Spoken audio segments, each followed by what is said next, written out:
Hello everyone, welcome to my YouTube channel study centre. और जैसा कि आप सबको पता होगा, DSSB TGT सोशल साइंस की हम सीरीज़ को कर रहे हैं, जिसमें जो भी प्रीवियस ईयर में क्वेश्चंस पूछे गए हैं DSSB के, मैं वो क्या कर रही हूँ आप लोगों के साथ डिस्कस कर रही हूँ विद प्रॉपर एक्सप्लेनेशन। यानी मैं आपको एक्सप्लेनेशन भी प्रोवाइड करती जा रही हूँ, ऐसा कि आपने मेरी लास्ट वीडियोज़ में ज़रूर देखा होगा। तो बहुत सारे पेपर्स मैंने अपलोड कर दिए हैं। आपने अगर मेरे प्रीवियस वीडियोस को नहीं देखा है तो मैं आपसे रिक्वेस्ट करूँगी कि आप उनको ज़रूर देखें, ताकि आपको पता चल सके एक पैटर्न कि DSSB कैसे क्वेश्चंस को पूछ रहा है और कौन कौन से क्वेश्चंस ऐसे हैं जो रिपीट हो रहे हैं, और क्या क्वेश्चंस रिपीट हो रहे हैं कि नहीं हो रहे हैं, आपको PYQ करना चाहिए कि नहीं करना चाहिए। तो उससे आपको क्या होगा, एक प्रॉपर पैटर्न पता चल जाएगा। और अगर आप मेरे चैनल में फ़र्स्ट टाइम विज़िट कर रहे हैं तो आप चैनल को सब्सक्राइब करना ना भूलें। तो आपको क्या कहते हैं कि जो भी मेरी जो प्लेलिस्ट है वो मैं हर वीडियो के डिस्क्रिप्शन में डालती जा रही हूँ, ताकि आपको कुछ इशू ना आए। अगर आप वीडियो के डिस्क्रिप्शन में जाएंगे तो वहाँ पे मेरे TGT सोशल साइंस के नाम से आपको प्लेलिस्ट मिल जाएगी, आप उसमें जाइए। मैंने around 20 to 30 videos already upload कर रखे हैं। हर एक वीडियो ऑलमोस्ट अराउंड 20 मिनट्स के, 20 to 25 मिनट्स के होंगे, तो आप उनको ज़रूर देखें। हर एक वीडियो में मैं 20 क्वेश्चंस डिस्कस कर रही हूँ। तो आज का जो मेरा पेपर है वो कब कंडक्ट हुआ था, 9 सितंबर 2021 को कंडक्ट हुआ था। और उसके बाद क्या कहते हैं कि ये जो हमारा पेपर है, ये कौन सा पेपर है, शिफ्ट 1 का पेपर है, जो कब कंडक्ट हुआ था, 9 सितंबर को कंडक्ट हुआ था। तो चलिए स्टार्ट करते हैं हम अपनी सीरीज़ को। इसमें आप क्या करेंगे, जो भी मैं क्वेश्चंस कराऊंगी उनके नोट्स आप ज़रूर बनाएंगे, ताकि क्या हो, at the end of this session आपके पास एक TGT सोशल साइंस के अच्छे से नोट्स प्रिपेयर हो जाएं, और वो एग्ज़ाम स्पेसिफिक नोट्स रहेंगे। तो देखते हैं हम अपने क्वेश्चंस को। तो आज का हमारा क्वेश्चन नंबर 1 है, that is what resources benefited Britain to undergo industrial revolution. यानी औद्योगिक क्रांति से गुजरने के लिए ब्रिटेन को किन संसाधनों से लाभ हुआ था। ऑप्शन है हमारे पास कोल एंड आयरन, सेकेंड ऑप्शन है हमारा आयरन एंड कोबाल्ट, थर्ड है हमारा कोल एंड कोबाल्ट, एंड फोर्थ है हमारा कोल एंड कोबाल्ट। तो आप इस जो क्वेश्चंस के आंसर हैं उन्हें ट्राई करिए कि आप उन आंसर्स को खुद मतलब कि लगा सके, क्योंकि ये एक ऐसा क्वेश्चन है जो बहुत बार पूछा गया। इवन जो आपका BPSC जो एग्ज़ाम हुआ था उसमें भी ये क्वेश्चन पूछा गया था। सो हमारा राइट आंसर क्या हो जाएगा, ऑप्शन नंबर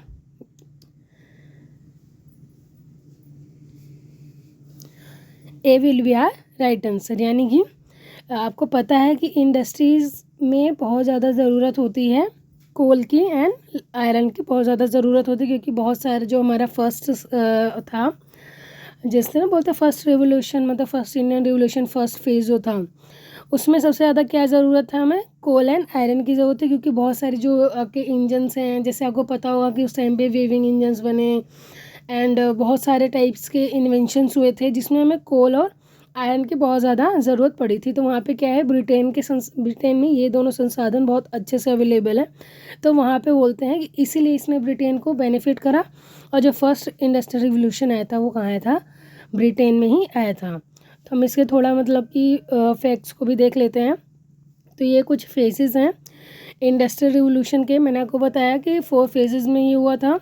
तो फर्स्ट फेज जो था वो 70-60 to 80-40 तक चला, और इसमें steam engines and water power mechanism production, इन सब का क्या हुआ, हमें देखने को मिला। अगर आपको देखेंगे तो रेलवे भी इसी फेज़ का पार्ट था। फिर नेक्स्ट जो आया वो किस में आया, 1870 से लेकर 1940 तक, जिसमें क्या हुआ था, जैसे इलेक्ट्रिसिटी, इन सब का क्या हुआ, इन्वेंशन हुआ। थर्ड फेज जो था हमारा 1950 से लेके 20s तक, जिसमें इलेक्ट्रॉनिक आइटम्स जैसे computer, internet and digital revolution का ये फेज़ था।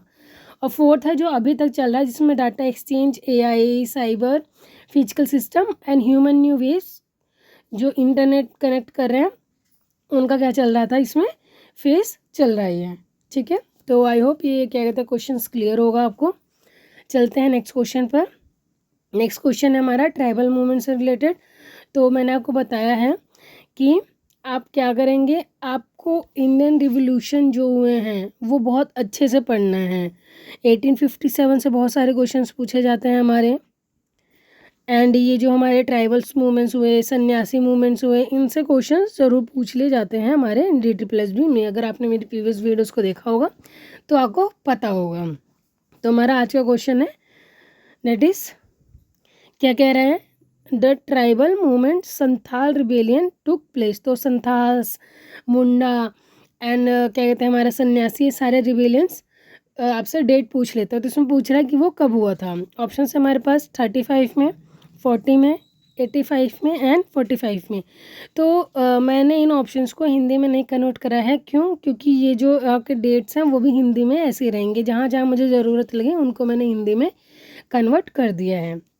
तो हम देखते हैं हमारा राइट आंसर क्या हो जाएगा।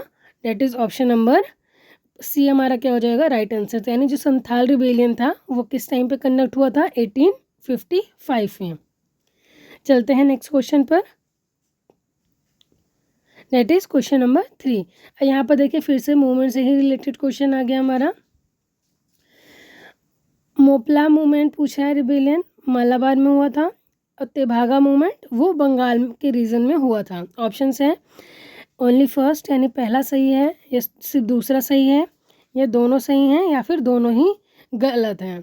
तो आपको पता होना चाहिए कि अब यहाँ पे आपसे क्या पूछा है, जो ये मूवमेंट्स हुए थे उनका आपको रीज़न दे रखा है, डेट नहीं दे रखा है। ठीक है, तो हमारा राइट आंसर क्या हो जाएगा, ऑप्शन नंबर सी हमारा क्या हो जाएगा राइट आंसर। यानी कि ये दोनों मूवमेंट के जो प्लेसेस हैं वो क्या हुए थे, सही है। यानी जो मोपला मूवमेंट था वो कब हुआ था, मालाबार कोस्ट के नियर बाई हुआ था। और ये जो तेभागा मूवमेंट है वो कौन से रीजन में हुआ था, बंगाल के रीजन में हुआ था। और आपको पता होगा कि काफ़ी सारे बंगाल रिवोल्यूशन जो हुए हैं हमारे, वो बंगाल से उनका रिलेशन रहा है। चलते हैं नेक्स्ट क्वेश्चन पर, क्वेश्चन नंबर 4। क्वेश्चन नंबर 4 क्या कह रहा है, which of the following philosophy has had its root in French revolution. तो फ्रेंच रिवोल्यूशन के क्वेश्चंस आने स्टार्ट हो गए। आप देख सकते हैं कि सीरीज वाइज क्वेश्चंस पूछे। अगर यहाँ पे फ्रेंच रिवोल्यूशन है तो आगे के 2-3 क्वेश्चन जो होंगे वो फ्रेंच रिवोल्यूशन से ही रिलेटेड पूछेगा DSSB। तो देखते हैं। तो इसमें क्या पूछ रहा है, निम्नलिखित में से किस दर्शन की जड़ें फ्रांसीसी क्रांति में थी। मॉडर्न नेशनलिज्म की यानी आधुनिक राष्ट्रवाद की, कम्युनिज्म की, या फिर डिपोटिज्म, या फिर न्यू लिबरलिज्म। सो हमारा राइट आंसर क्या हो जाएगा, ऑप्शन नंबर ए हमारा क्या हो जाएगा राइट आंसर। यानी मॉडर्न नेशनलिज्म जो था उसमें वो उस फ्रेंच रिवोल्यूशन जो है उससे रिलेटेड थी। आपको पता होगा, नेक्स्ट स्लाइड में मैं आपको थोड़ा सा दिखा दूँ अगर, तो आप देख सकते हैं। तो सबसे पहले क्या था कि जो ये राजा होता है वो क्या करता है, राजा मतलब कि क्या कहते हैं कि थ्रोन पे बैठता है 1774 में। फिर उसके बाद से ही रिवोल्यूशन होने स्टार्ट हो जाते हैं। तो जून 1789 में क्या होता है, टेनिस कोर्ट की ओथ ली जाती है। आपको पता होगा कि फ्रेंच सोसाइटी जो थी हमारी वो 3 स्टेट्स में डिवाइड थी, फर्स्ट, सेकंड, थर्ड में। फर्स्ट में आते थे हमारे क्लर्जी, सेकेंड में आते थे हमारे जो नोबल्स होते थे, और थर्ड स्टेट्स में जो भी जनरल पब्लिक होती थी वो आती थी, जो आपके आर्टिशंस हो गए, लॉयर हो गए, डॉक्टर्स हो गए, जितने भी बड़े लोग। और जो छोटे जो पीजेंट्स होते थे वो भी थर्ड स्टेट्स में इंक्लूडेड होते थे। उसके बाद क्या हुआ कि फ्रांस ने यूएस की मदद करी थी, क्योंकि यूएस में रिवोल्यूशन चल रहा था इंडिपेंडेंस के लिए। क्योंकि आपको पता होगा कि ब्रिटेन ने यूएस को भी एक बार क्या बनाया था, अपनी कॉलोनी बनाया था। तो ये क्या कर रहे थे, इंडिपेंडेंट कर रहे थे उस टाइम पे, उनका इंडिपेंडेंट वाला वॉर चल रहा था। तो फ्रांस क्या करता है, यूएस की मदद करता है, जिससे और इसमें प्रॉब्लम स्टार्ट होती हैं। फिर ये लोग डिसाइड करते हैं, और पूरे फ्रांस में जो टैक्स होता था वो कौन देता था, थर्ड स्टेट देता था। फर्स्ट और सेकेंड स्टेट्स के पास बहुत सारे प्रिविलेजेस थे। फिर उसके बाद क्या होता है कि ये लोग मतलब कि डिसाइड करते हैं कि जो फ्रांस की जो थर्ड पार्टी है, यानी जो थर्ड स्टेट है, उसमें क्या किया जाए, और टैक्स को इम्पोज किया जाए, क्योंकि फ्रांस में क्या हो रही है, प्रॉब्लम अराइज हो रही है। तो ये यहाँ पर एक मीटिंग होती है, बट उससे कोई मतलब कि रिस्पॉन्स नहीं आता है। तो जून 1789 में टेनिस कोर्ट में थर्ड स्टेट द्वारा क्या लिया जाता है, ओथ लिया जाता है, और वो एक नए स्टेट का निर्माण करते हैं।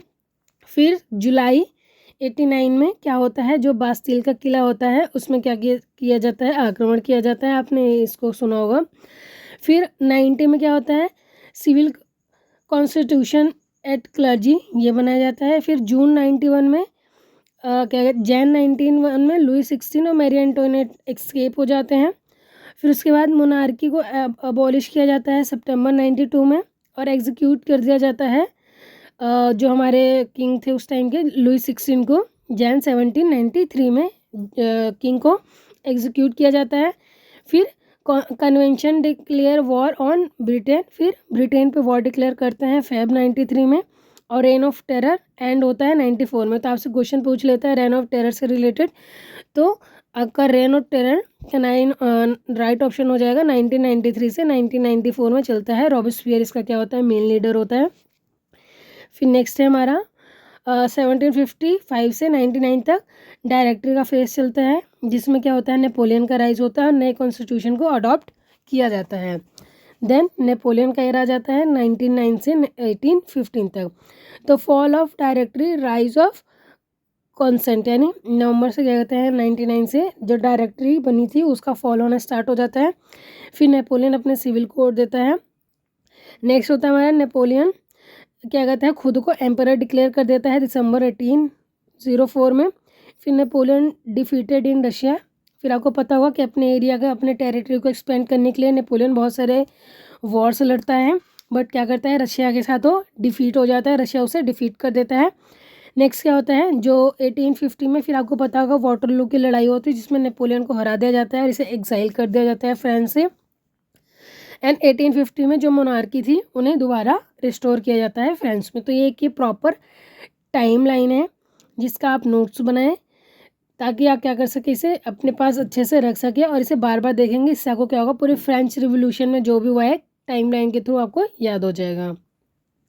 चलते हैं नेक्स्ट क्वेश्चन पर। नेक्स्ट क्वेश्चन है हमारा क्वेश्चन नंबर 5। तो in context of French revolution who was controller general of France in 1774।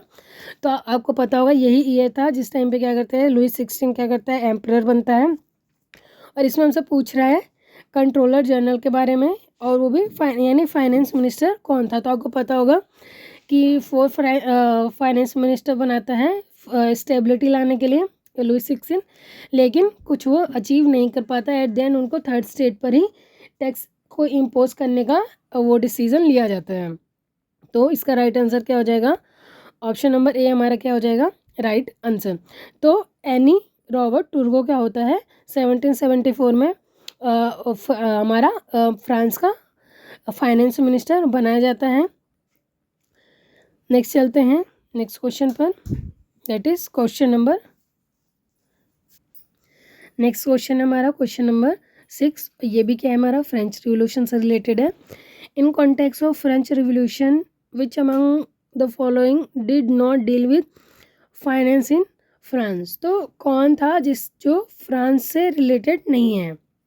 सो हमारा राइट आंसर क्या हो जाएगा, ऑप्शन नंबर डी, यानी जीन पॉल मराट। वो क्या थे, फ्रांस में फाइनेंस मिनिस्टर से रिलेटेड नहीं थे। बाकी ये जो तीनों हैं, इन तीनों ने क्या किया था, फ्रांस मिनिस्टर की गद्दी को संभाला था। कहाँ पे, फ्रांस में। तो एनी टुर्गोट, नेकर एंड कैलोन, और एक बी नाम से आते हैं, उनका मुझे अभी नाम नहीं याद आ रहा।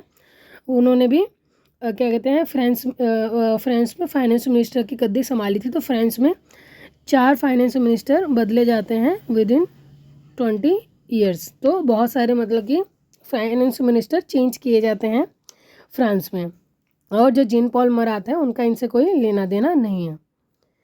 नेक्स्ट क्वेश्चन है हमारा question number 7, which is also related to French revolution.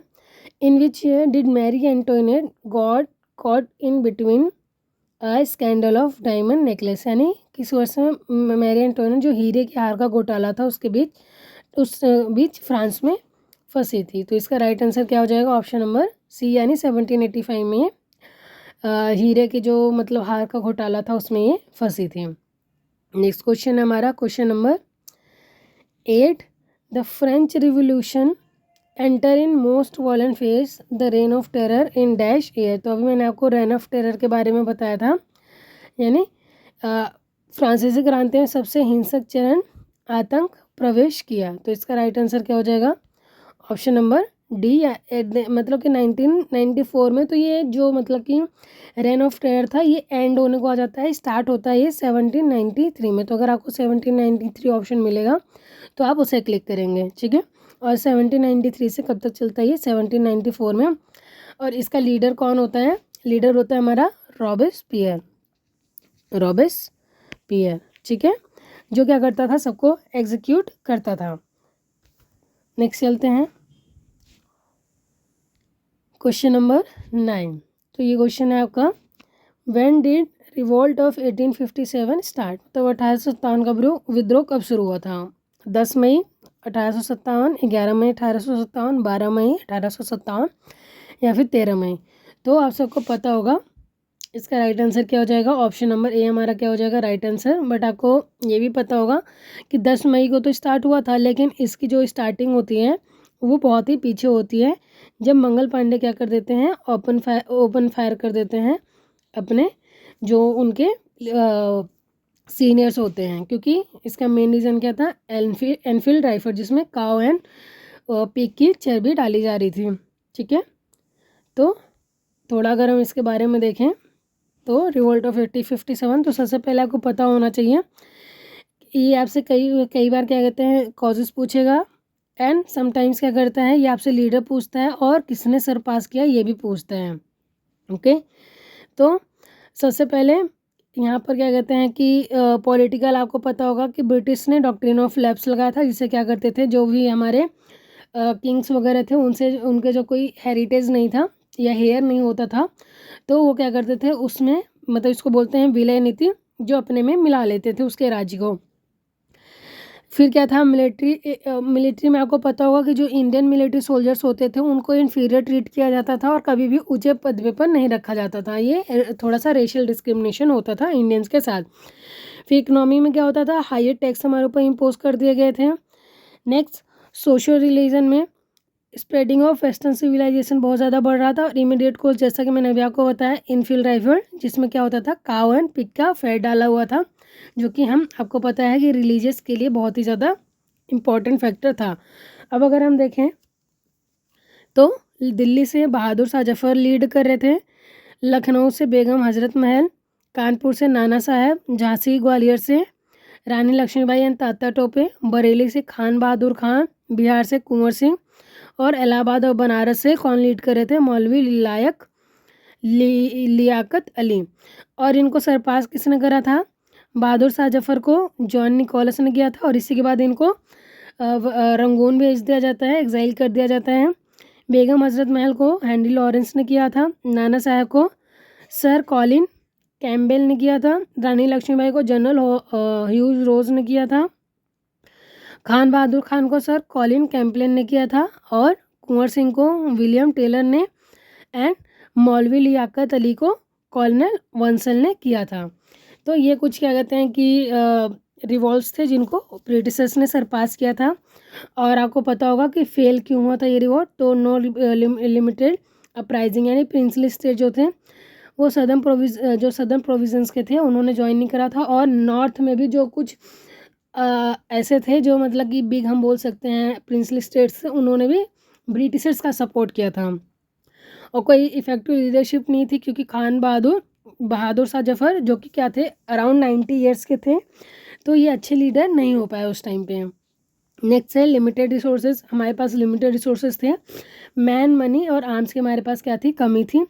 Next है English education, middle class, rich merchants, traders and zamindars of Bengal help surprise the road. तो जो अमीर लोग थे बंगाल के, उन्होंने क्या करा? हेल्प करा सरप्राइज करने में रिवॉल्ट को, instead of helping Indians. Okay, so I hope इतना आपको क्लियर हो गया होगा। चलते हैं नेक्स्ट। और यही आपको पता होगा कि इसी के बाद क्या होता है? जो ईस्ट इंडिया कंपनी का रूल ख़त्म होता है और ब्रिटिश रूल इस्टेब्लिश होता है इंडिया में।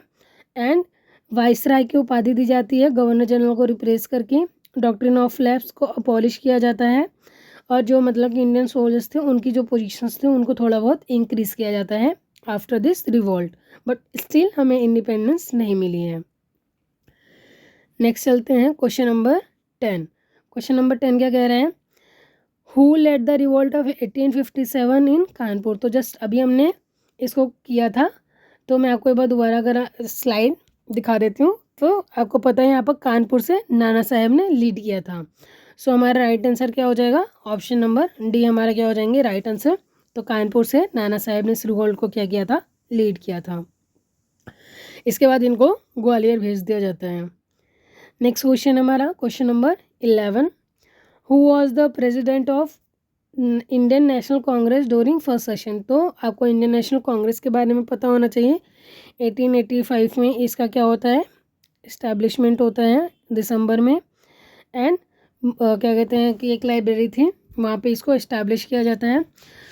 एओ होम क्या होते हैं? इसके फाउंडिंग मेंबर्स में ऐड होते हैं एओ ह्यूम एंड आपके हो गए जिनको हम दादा भाई नौरोजी बोलते हैं, ग्रैंड ओल्ड मैन।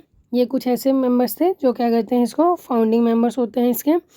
तो इसके जो सेशन के फर्स्ट प्रेसिडेंट होते हैं इंडियन नेशनल कांग्रेस के, दैट इज़ WC बनर्जी। हमारा क्या हो जाएगा राइट आंसर? आई होप ये आपको पता होगा कि WC बनर्जी ने फर्स्ट सेशन जो था इंडियन नेशनल कांग्रेस का उसको लीड किया था। तो अगर हम इसके कुछ इम्पॉर्टेंट सेशंस को देख लें तो जो फर्स्ट सेशन था यानी 1885 में बॉम्बे में हुआ था, WC बनर्जी ने लीड किया था। First session attended by 72 delegates. Next है 1886 में कलकत्ता में हुआ था, दादा भाई नौरोजी ने इसको लीड किया। तो स्टार्टिंग के जो 3-4 हैं वो तो बहुत इंपॉर्टेंट है, क्योंकि अगर आप देखेंगे लोकेशन तो नॉर्थ ईस्ट वेस्ट साउथ में ये होते हैं हमारे, मतलब चारों दिशाओं में होते हैं। और हर एक कम्युनिटी के लोग जो होते हैं इसको प्रिसाइड करते हैं यानी लीड करते हैं। तो 1886 का जो था वो कलकत्ता में हुआ था, दादा भाई नौरोजी ने लीड किया। National Congress and national conference. And 1887 का मद्रास में हुआ। तो अभी आपने देखा ये बॉम्बे जो कि क्या था वेस्ट है, कलकत्ता जो कि ईस्ट है, मद्रास देन इलाहाबाद आएगा जिसे नॉर्थ बोलते हैं, नॉर्थ में जो है हमारे।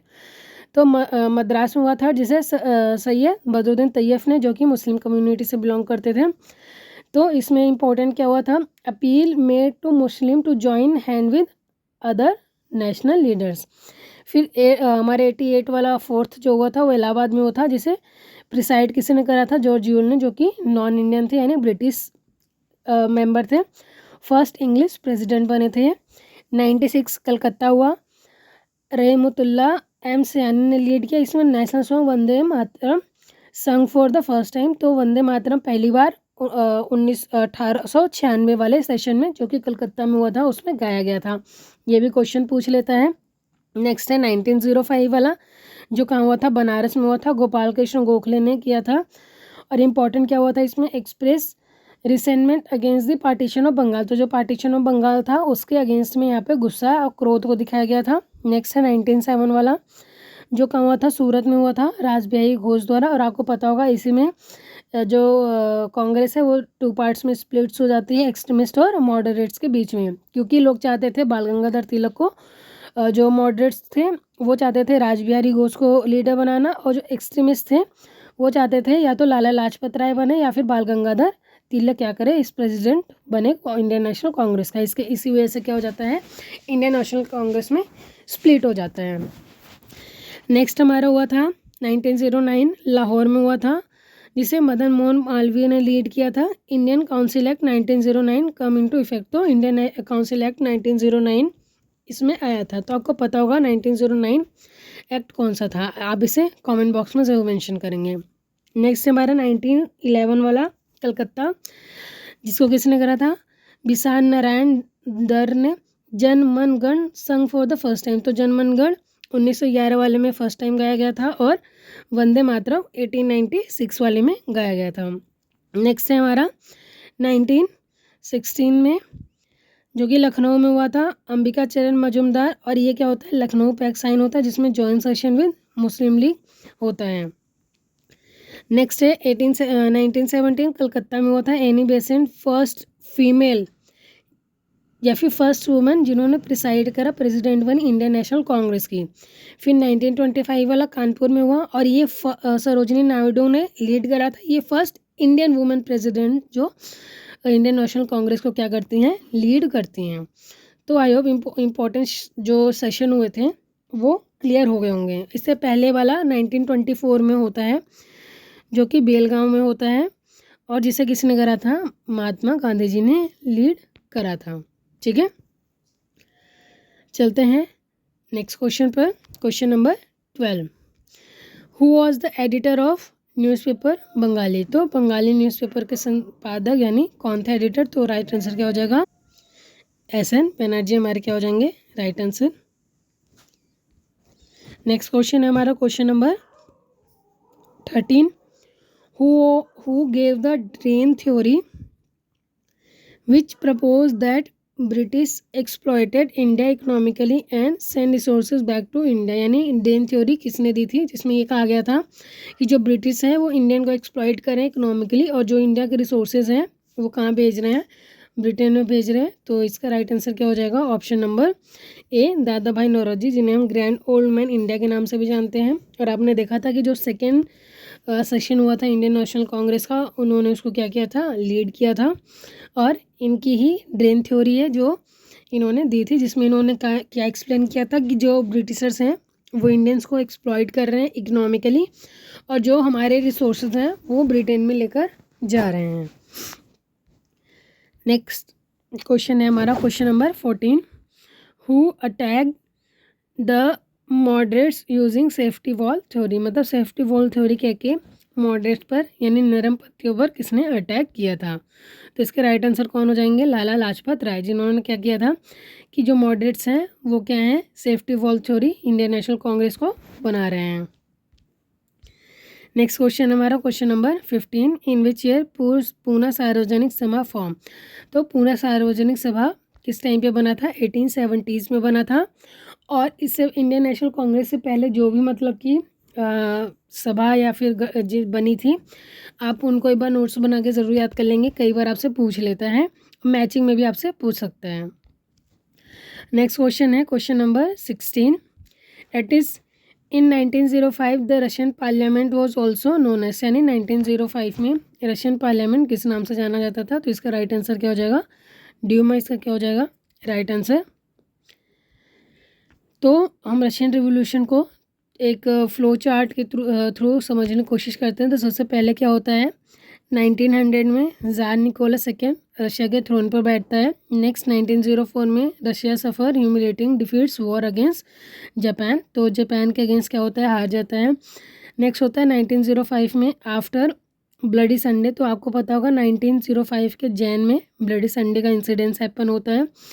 Nicholas second agree to allow Duma और लेजिस्लेचर फॉर द पीपल। तो इसकी वजह से वो क्या करता है कि अलाउ कर देता है, but with in few days वो ड्यूमा को क्या कर देता है, बर्खास्त भी कर देता है। फिर 1914 में रशिया एंटर करता है वर्ल्ड वॉर सेकेंड में, जो आपको पता होगा कि जर्मनी के अगेंस्ट होता है।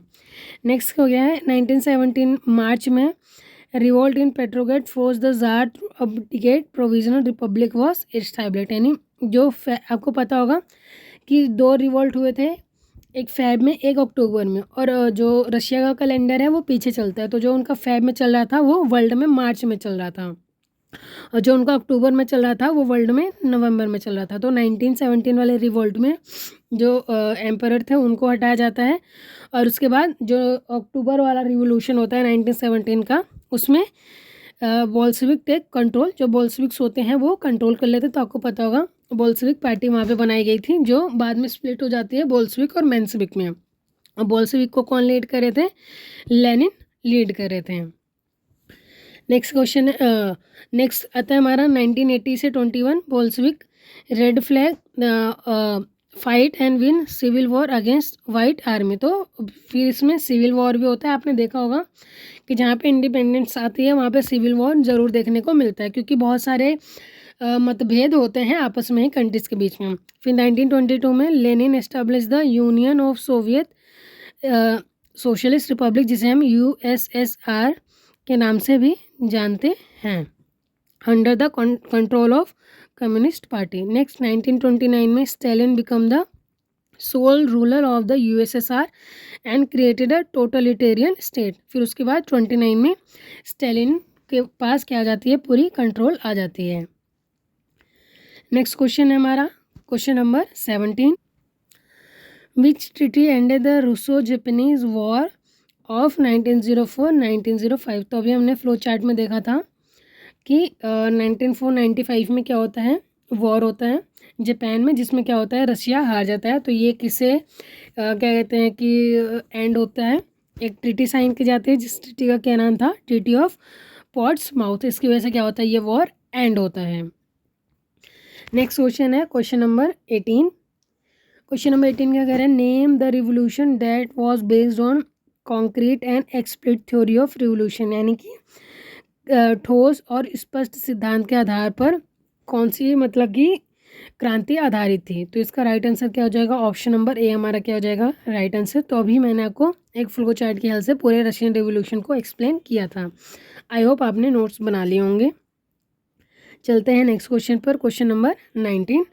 तो the tsarist autocracy that originated in medieval period was influenced by. तो जो जार मध्य युग काल में उत्पन्न होने वाली जारवादी निरंकुशता डैश से प्रभावित थी। तो किससे प्रभावित थी, तो इसका राइट आंसर क्या हो जाएगा, मंगोल ट्रेडिशन से प्रोवाइड उसकी जो क्या कहते हैं निरंकुशता थी, यानी जो ऑटोक्रेसी थी, उस पर इम्पैक्ट किसका आया था, मंगोल परंपरा का। नेक्स्ट क्वेश्चन है हमारा आज का last question, which are the following pair is correct. तो दिसंबरिस्ट जो क्या थे, patriotic, intelligent young man, Russian intelligentsia, well educated people. यानी दिसंबरिस्ट होते थे देशभक्त, बुद्धिमान युवा पुरुष, और रूसी बुद्धिजीवी वर्ग कौन होते थे, अच्छी तरह से शिक्षित लोग। तो ये जो क्वेश्चन है ये भी हमारा किससे रिलेटेड है, दैट इज रशियन रिवोल्यूशन से। तो इसका क्या राइट आंसर हो जाएगा, ऑप्शन नंबर बी, यानी जो दोनों स्टेटमेंट्स गिवन है दोनों ही क्या है हमारे सही हैं। तो दिसंबरिस्ट वो होते थे पैट्रियोटिक इंटेलिजेंट यंग मैन्स होते थे, और रशियन इंटेलिजेंट्स वो होते थे जो वेल एजुकेटेड पीपल होते थे। तो आज के 20 क्वेश्चन हमने डिस्कस कर लिए। आई होप ये सेशन आपको पसंद आया होगा। तो प्लीज़ वीडियो को लाइक और चैनल को सब्सक्राइब करना ना भूलें। और अपने फ्रेंड्स जो DT+B TGT सोशल साइंस के लिए प्रिपेयर कर रहे हैं, आप उनको ये वीडियो ज़रूर शेयर करें, ताकि जो क्वेश्चंस हैं वो भी मतलब कि इम्पॉर्टेंट क्वेश्चंस को देख सकें और नोट्स बना सकें। तो कुछ भी अगर आपको मतलब कि लगता है कि मुझे वीडियो में ऐड ऑन करना चाहिए, तो आप कमेंट बॉक्स में ज़रूर मेंशन करें, ताकि मैं इस वीडियो को क्या कर सकूं और इम्प्रूवमेंट ला सकूं। और अगर आपको कुछ भी डाउट होता है तभी आप कमेंट बॉक्स में ज़रूर मेंशन करें, जिससे क्या हो मैं नेक्स्ट वीडियो में कोशिश करूं कि आपके डाउट्स को क्लियर कर सकूं। तो मिलते हैं नेक्स्ट वीडियो में नेक्स्ट 20 क्वेश्चंस के साथ, इस जो भी हमारा चैप्टर है इसके पार्ट 2 के साथ।